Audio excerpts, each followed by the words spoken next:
Hello again. Well, today I'm treating you to a beautiful sunrise.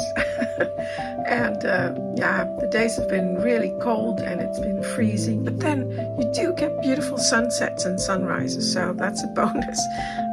Now it does look like spring is on its way, because even though it's the middle of February, so it can still get really, really cold. By the time you see this video on Saturday, it will be, I think it's 12 degrees Celsius. So that's quite warm and quite a big difference with the beginning of the week. But of course, this is not a weather channel, so there's something else I want to talk to you about, and that's this cabinet here. I made a miniature cabinet for the project I've been working on, and it is a kruisvoet cabinet, a Dutch. Well, I looked it up because I didn't know the word in English, but it says cross base cabinet. I don't know if that's the correct translation, but it's based on because it has a cross here going from leg to leg, and that's why it's called kruisvoet, cross feet, on a stand, basically. And the funny thing was, I've been working on this in December until the first few days in January, and I showed the top part that I've been working on that in the beginning of December, and I showed you that on my vlog 127, which was published December 21st, and so you can watch some of what I did there on that vlog. And in this vlog, I'm showing you some of the other things I did, like some of the inlays, some of the handles for the drawers, and some other parts. And it was funny because when I was working on this top part, that was really difficult to make those the carved bits as well. But the curved bit was quite difficult. It's all been veneered. Also, the curved parts are also veneered. That was hard. And the carving, I'd never done anything like that. And it turned out really well, I think. And I'm so pleased with this cabinet. I think it's, I did really well. But I found it very difficult. Not everything, but a lot of things I found very, very difficult, especially, and like I said, I thought this was the difficult part. But, oh my goodness, those legs, it's got hexagonal legs, which also are tapered. And my goodness, I almost gave up. I'll tell you, I thought, I couldn't do it. I just didn't know. I just messed up all the time, and I thought I couldn't do it. Well, I managed in the end, but it was very, very difficult. And then I was showing it to a friend, and she said, "Oh, in Castine they have this machine." And I said, "Well, yeah, but I'm not in Castine, and I don't have a machine like that." Let me tell you, it was a learning curve. I hope I never have to do it again. It was very difficult. But anyway, so these other parts are turned on the lathe, these round parts. And let me open it up. So the inside is, it's all walnut, by the way. And then the drawers. And I'm proud to say that I made every single part on here. Every little bit was made by me. So, yeah, very, very pleased with it. Beautiful. Beautiful. So, let me show you a little bit of how I made it. And I didn't film everything because it was, especially with the hexagonal legs and all that, it was so difficult for me that I just forget. I was so working so hard on it that I forgot to film. But I hope you enjoy a little bit of the process of making this.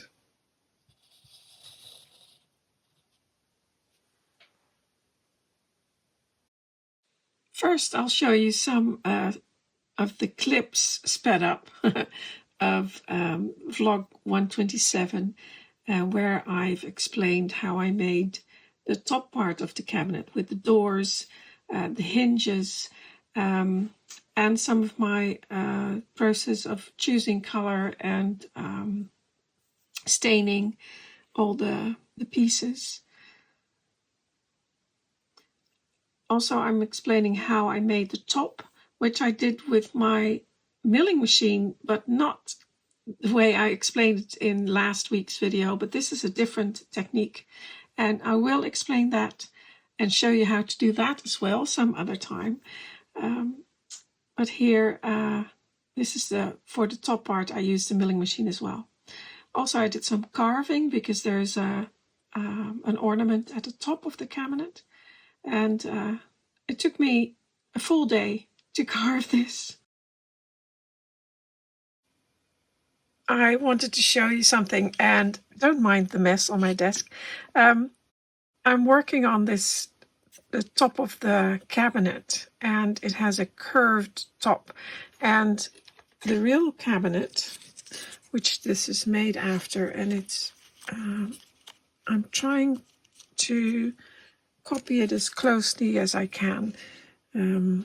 So the top has curved parts. Oh, maybe this is the wrong way around, like that. There. And so these parts are curved like that, and those parts are curved, are hollow curve, and these three parts are flat. So I've cut ends on them. I think it's this way. I cannot see very well because of the camera. It's in my way.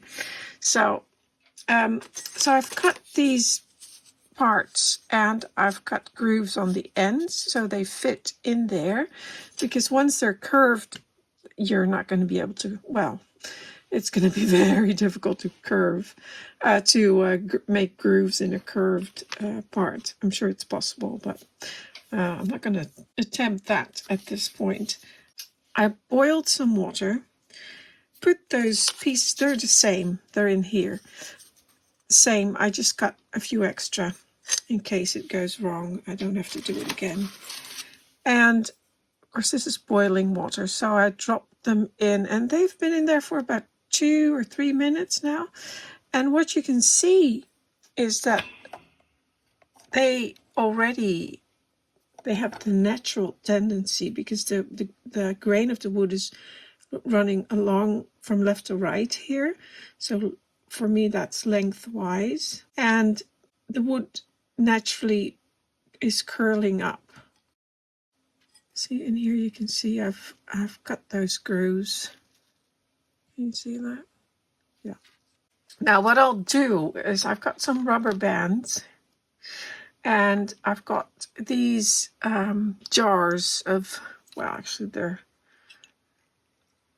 bottle is the right size. So what I'll do is I'll take the wood, and I've actually got my mineral spirits in there a little bit to clean my brushes, and I'll curve that around my bottle and get my rubber bands and tie those along there. So actually looking at what I'm doing through the lens of my camera. So it's not very, but that should keep that in place. And to be fair, it's always, I think, a good idea to get a curve that's slightly smaller than what you need, but I don't have any shapes that are the correct size, so I'll have to deal with this. Try do that. But you tie that down with some rubber bands and leave it to dry. And once it's dry, it should hold its shape. So now I've got two the grooves. So this one is the curved one here,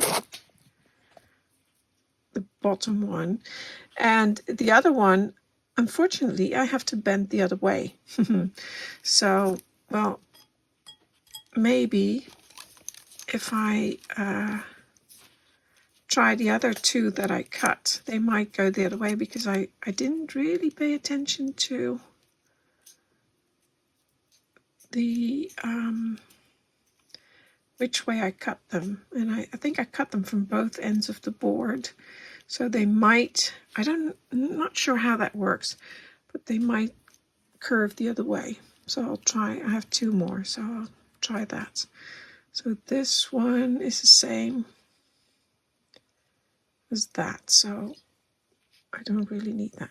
So we'll leave that to dry, and that should give me the right curve. And I'll just, it'll take, I don't know, a few hours. I put two more in. I boiled some fresh water and put some more in. And luckily, these two are curving the other way. So now I've got the right curve on this one, these two as well. So this one is going, oh, that one. Yeah, they're all, so now I've got two that are hollow and two that are curved. I don't know what that's called. Bol, we call it. Bol and hol in Dutch.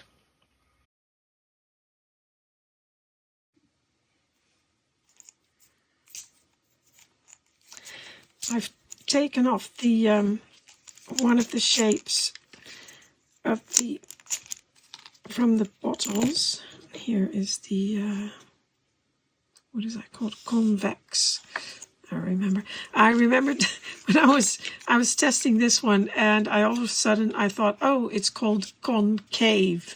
You know, it curves inward, because I remember when I was young, they told us it's like a cave. Cave goes, you know, is inside, so it's concave. Anyway, unfortunately, it doesn't. The curve is not strong enough, so it doesn't quite fit.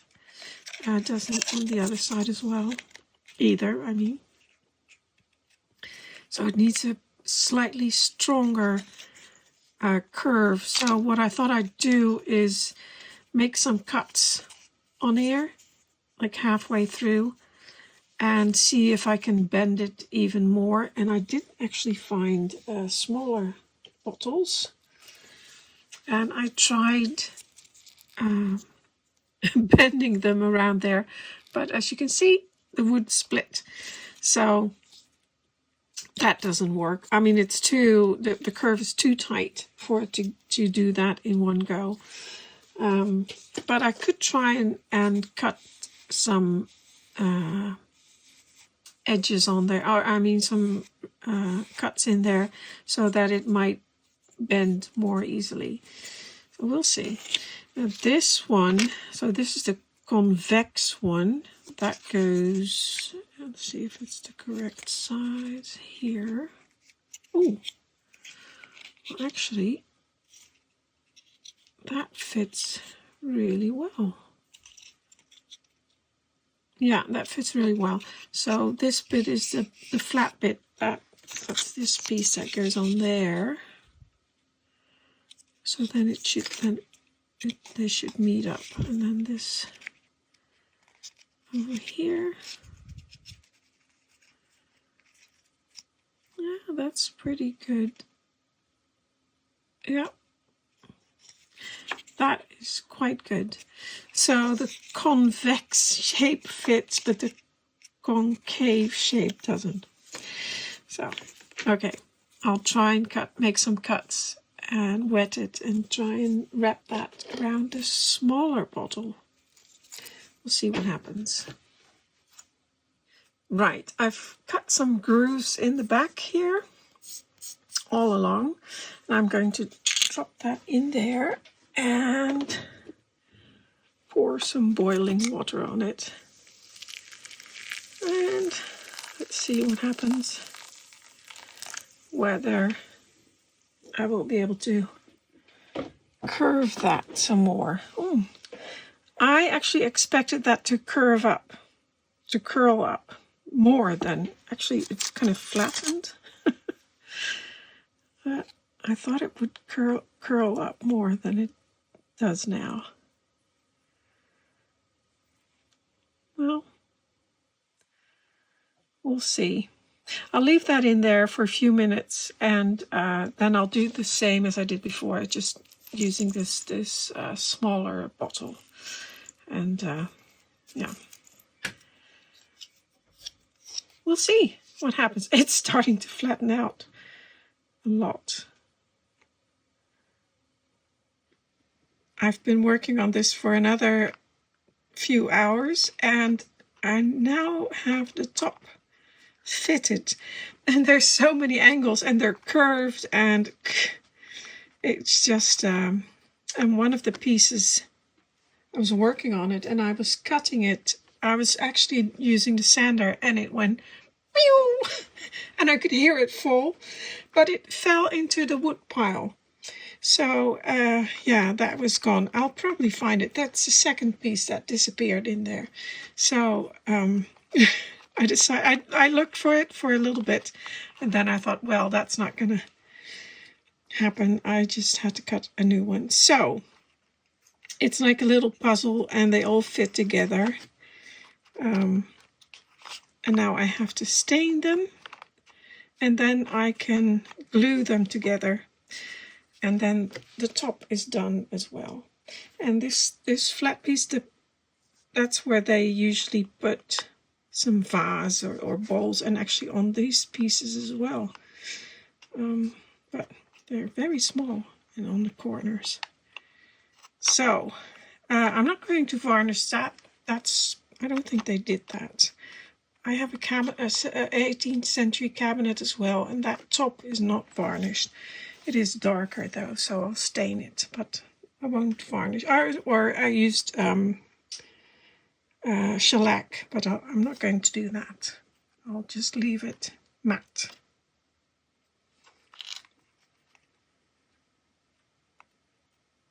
So it's like that. Oh.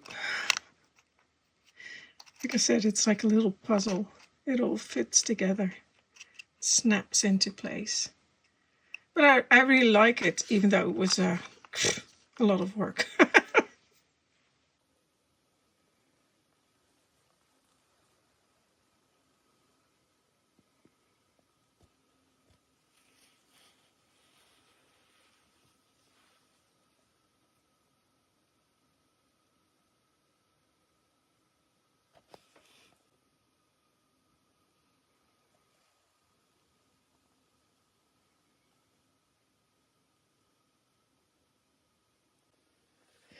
So I've got the base piece finished, and that goes like there. This goes on there, and it will still have some mitered on here. And then I need some drawers, and I cut the pieces for the drawer. It's always a lot of measuring and until you get it right. So because of course it has to fit in here. So this is the bottom one that will go in there.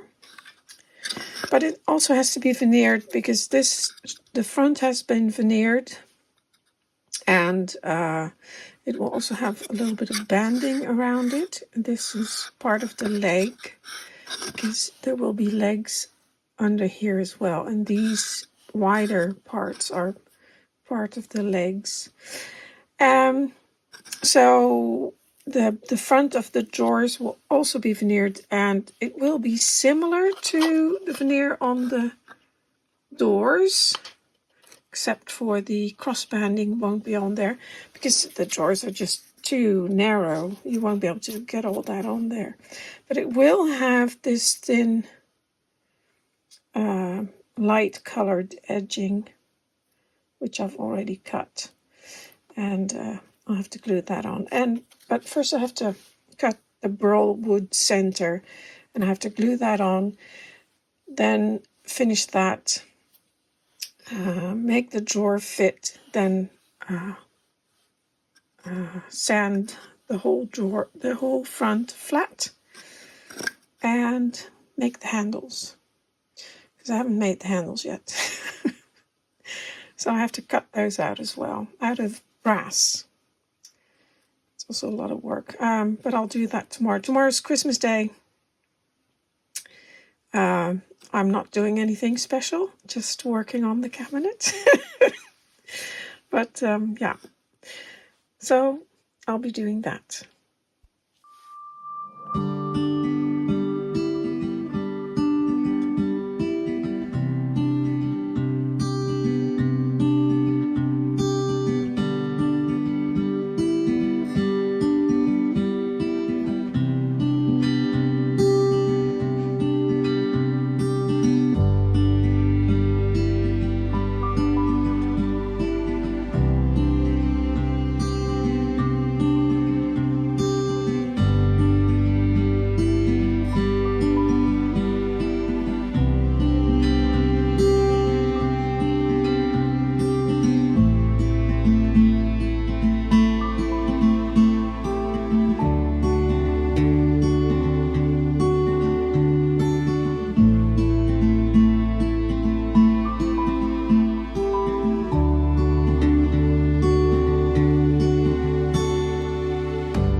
Now I can put the edging on there, and it has the perfect distance all the way around.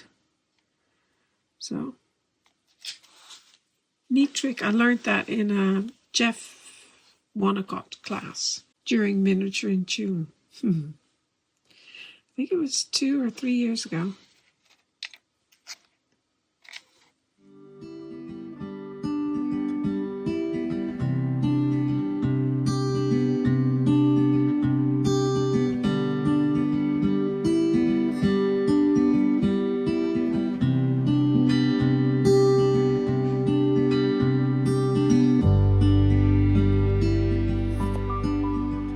Right, so almost finished the bottom part. Put the drawers in. I still need to make little beading to go around the drawers and onto the legs. But yeah, I'm happy. Drawers come out.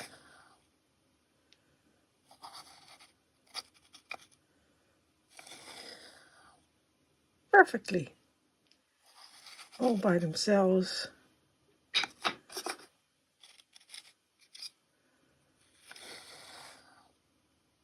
Perfect. So, next stage. I have to cut handles for the drawers. I was not able to find handles that matched the ones that I want on there. So I have to cut them out myself. And I always find it very difficult to cut several pieces the same. So I like to stack things. So what I've done, and here's the picture of the handle I would like to have on there. So I've taken some brass sheet, and I did try before to glue them together, just like I do with wood, stack them, glue them in some corners, and then cut it out. But it just didn't hold. So it fell apart and I had to cut them individually anyway. So what I've done here, I have thought maybe this will work. So I've got a sheet, a longer sheet of brass, and I've scored, I mean, there's pieces cut out from there already, but that doesn't matter. So I've scored the length of what I need, actually a little bit longer so it's easier to hold. So here you can see that's what I need. So I'll have some waste, but I think that's worth it because it will be so much easier to hold on to. So I'll glue the picture on there, let it dry, and then I can cut around it. I'm not the greatest at that, but I'll have a go. Now the idea is, because it's folded, so I cut a long strip and then scored the length, 4 lengths, and you can see here they're not all the same, but doesn't matter. And then I folded it over like a harmonica. So one way, back, and then here again. So now I'm going to glue it down, and the idea is that because it's folded here, especially on this side, it has, well, actually now folded on both sides equally, that the folds will hold on to the metal better than glue will. So I'll cut these bits in the corners last, so hopefully it won't fall off. So I'll cut the top first and the bottom, then I'll cut the side pieces. Those round bits there, I'll cut those last. It should stick together, at least I hope it will. It's an experiment, but we'll see.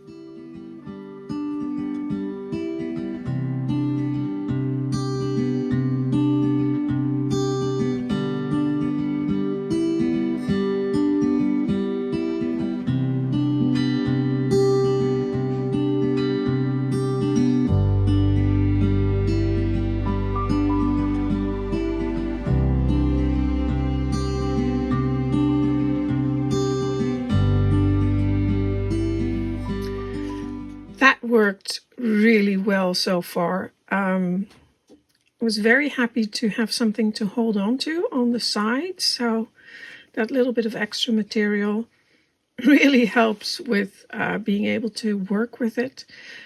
The corners are very tiny. I wasn't even to get my fine files in there, so that's a bit difficult. So the top, so these parts are still attached, this, and it's only that bit that needs to be cut off. But first, before I do that, I will have to drill 2 holes in there. Also difficult.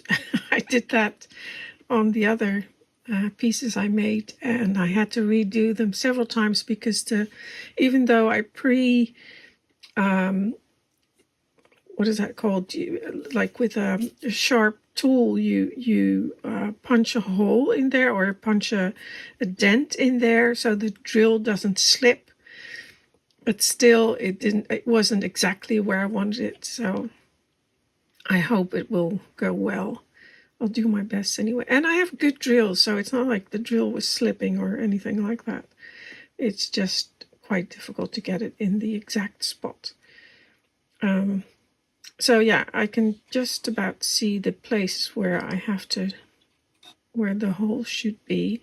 Now first I have to figure out what thickness of wire I will use to make the handles. And then drill the hole to the accordingly the size matching up to the brass wire. I love it when a plan comes together. Who said that? What was his name? Hannibal from the A-Team, right? That series. Long time ago. But yeah, it did work. So next time you have to make duplicates, fold, do not glue. In metal anyway. But yeah, it worked, and I could really tell when I was getting to the last edge that they were starting to come apart, and it was getting more and more difficult. So I already sanded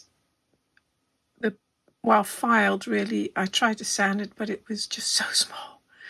So now I have to polish them, and I have to make the handles, the actual handles, and I'll just do that. I'll just try to bend them with the wire, and then I'll solder them into the holes, I think, because yeah, I think that will be a lot easier. They're going to be fake handles then, but it doesn't matter.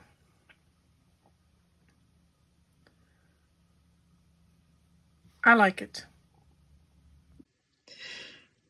I decided to change tactics. Of course, I needed for the drawers, I needed drawer handles, and for the upper cabinet, I needed escutcheons, which I've already cut. I think it was last week. That took me forever because I kept dropping them. And I've got these escutcheons for the drawers, and they go in between. I put pins in them. They go in between the drawer handles. They're so fiddly. So they go in the middle, and then I get 2 drawer handles on each side. Now, instead of doing the wire drawer handle like that, so the bent one, and then it goes in there, I decided I didn't really like that, because in the escutcheons here and here, there are pins that go in there. So here's some pins, tiny little pins. Oh, you can see it on this one, because I finished that one. There are pins in there, and they give this lovely 3D round. Yeah, I really like that, as well as here on the escutcheons, and these escutcheons will also have that. So instead of doing the wire, I thought, why don't I just take some flat brass sheet and cut handles from that. Now these were a little bit too thin, and they started to bend, so I had to make them a little bit bigger. But what I did was I cut the curve of the handle with little round bit, and then I drilled a hole in there as well. Well, actually I drilled the holes before I cut the round bits, and then the holes correspond exactly, because these didn't. Actually, these were the first ones I cut, and those, even though I cut them from the drawing, they didn't fit onto, it's so fiddly, onto the holes of the back plate of the drawer handle. So, and they were too thin. They were bending, and it wasn't looking very good. So I decided to make them bigger. So I've cut these. So I drilled the holes, cut the handles much bigger, and then like I did here, I just made it thinner by filing that curve down to the exact size. And then I bent them a little bit, I polished them, and they look so much better than if you just put wire in there, I think, anyway. Here's my test drawer. So I'll have to draw 2 holes in there, and then I can just drop the handle in there and glue it down. And then, of course, put the little escutcheons in the middle and put the other one here. Yeah, I like that. So I'm going to do that. Happy with that.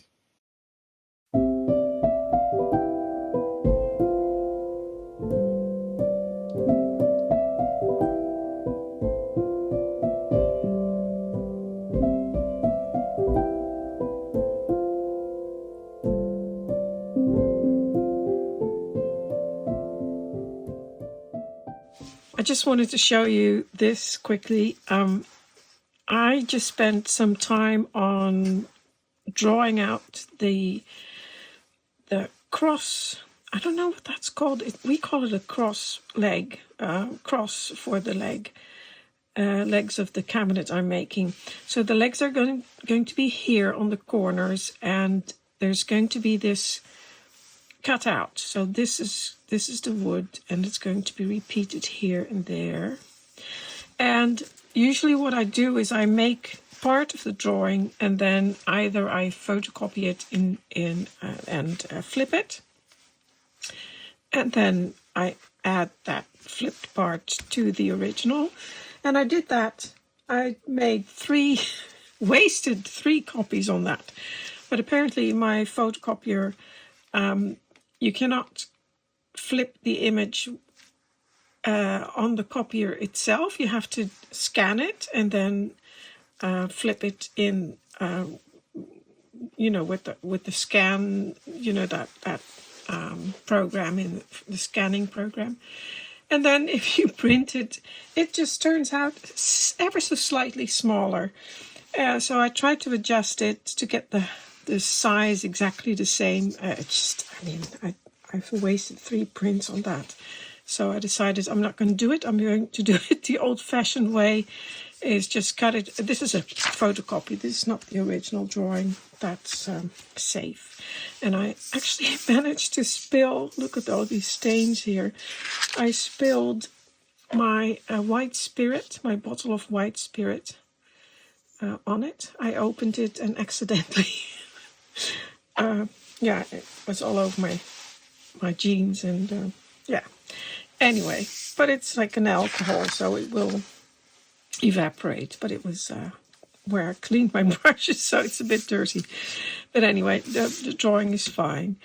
So I'll just do it the old-fashioned way, and you can just do it by folding it and then putting it up to your window and copying the shape, or folding it and cutting it out, and you get the same shape as well. So I'll be doing that. And I also wanted to show you something I've been working on, for the past, I think I spent 24 hours, and I'm not talking a day, I'm talking actual hours, 24 hours. So it was 2 days of intense work, almost 3, and it's these things, and they are part of the legs. I got 4, obviously, and these are part of the legs. They go here between the bottom of the cabinet where the drawers are, and there's some turnings. I still have to do that, and this cross thing, and these are hexagonal legs, part of legs anyway, but they're also fluted. And it was so difficult. I just could not figure out how to do it. And it would have been very nice if my table saw had a tilt. I do actually have a tilting table for the table saw, but it has a huge gap and things disappear, and it doesn't have the degrees on it. So you need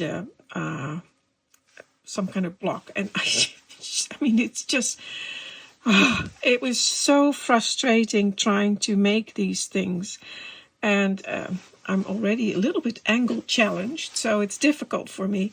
And all of these have a 120 or 60, so together it's 120 degrees. And I started out, because I thought about it before, so how am I going to do this? And I was going to cut them on my milling machine, like I did the legs of the table, you know, the black legs that I showed you before.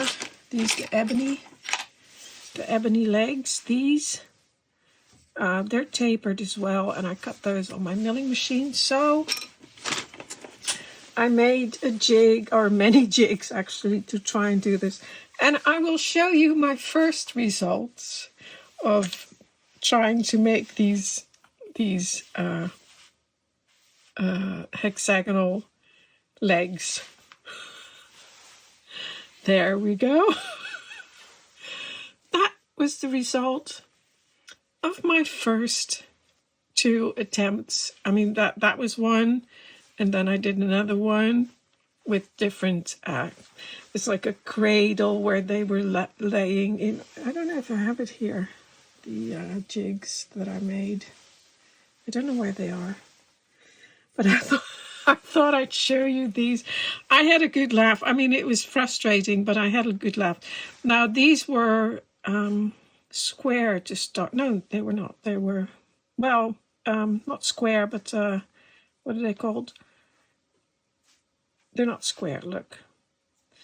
But I couldn't do it. And I tried my table saw, I tried my sander, because my sander does actually tilt to 60 degrees or 30 degrees. You know, you can make it 120. Well, I don't know. I'm trying to explain this and I don't know how to do it. So, but anyway, in the end, I don't know how I did it, but in the end, I did manage to make, this one didn't turn out, so I didn't use this one, but I did manage to see, here's the example that I needed the size for. This one was not quite right, so I didn't use this, but I did get the hexagon, and then I made a cradle, because of course all these have different angles and it's very difficult to lay them down and then taper them.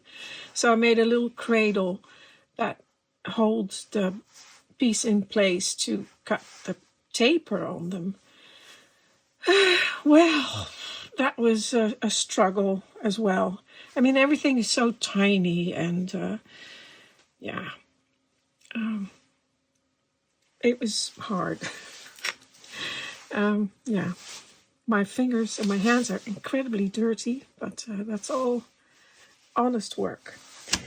So I just wanted to show you that. There's an incredible amount of mess on my desk.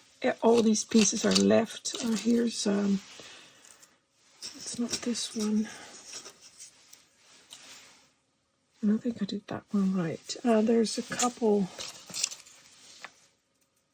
Well, I'll show you anyway.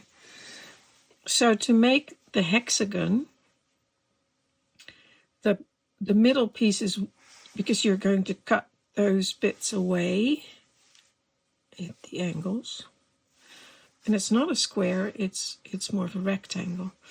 And then I had to measure and try and figure out how wide that should be to get the same width of that facing on every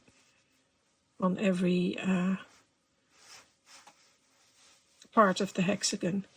That was tricky as well, but I managed to do it somehow. But like I said, that took me, I don't know, probably about 24 hours. And I didn't get to bed till 9:30 this morning. Yes, in the morning, when everyone was up already for hours. That's when I went to bed, because I wanted to finish it. I didn't finish it entirely, but yeah, I wanted to finish it. And so, yeah. Oh, well, it's tough. I mean, yeah. It's looking really nice, but it's a very difficult project. I can tell you that. I've just put a little bit of perspex or glass on top of one of my lights, and I've already copied one side, just folded it over, put it on there, and then you can see the image through there. You can see that, and just trace it really carefully. And I'm going to do the same with the other side, so I'm folding it this way, and there you can see the image through there. This side is a little bit more difficult because it's thinner, but I can still see it. And then just trace it, and then you have four equal sides, and then cut it out.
There's fireworks going off in the background. That's because it's New Year's Eve, or actually it's the 1st of January. It's only, I don't know, half an hour past midnight or something. And there's, my neighbors are doing some fireworks. Everyone in the country is doing fireworks, but I don't really care for it. I love the light effects, but I hate the banging and the explosions. So I rarely go out.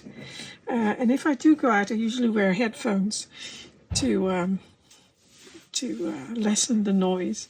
I just don't really like it. So I'm working away, trying to finish the legs, getting there. I already made this one, but it was just a little bit too thin, so I made a second one, or actually the 5th one. And I've got another one, and that I've already cut it off, so I won't be able to turn it again. And it's a little bit too thick here, too heavy. So I may have to do another one. Let's see. I think the measurements are correct, and it looks, visually, it looks okay. I might do a little bit here, a little bit straighter.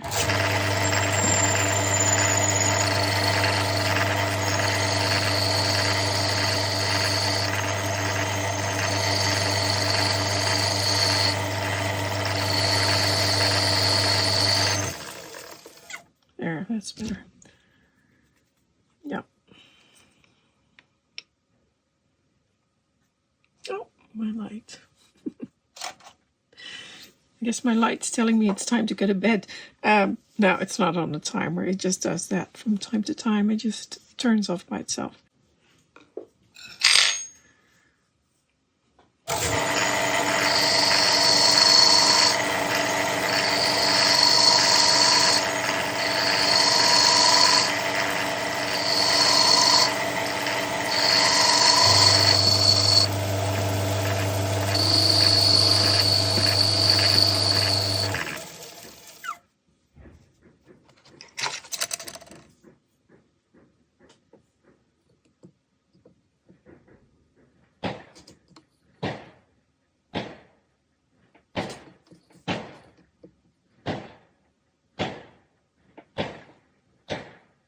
That's perfect.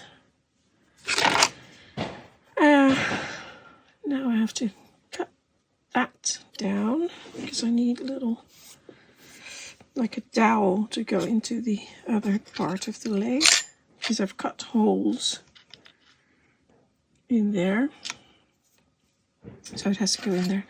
And the dowel has to be 3.2 millimeters wide. Now this is pear wood, which I use for turning because it's very nice and it has a very, very fine grain, but of course the rest of the cabinet is walnut. So I'm staining it in walnut stain.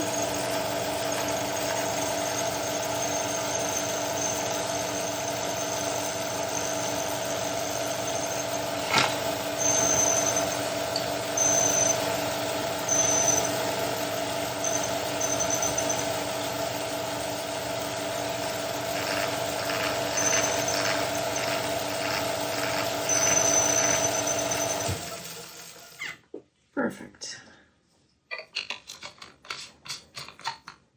Of course, it's the Rustin's wood dye in the walnut color.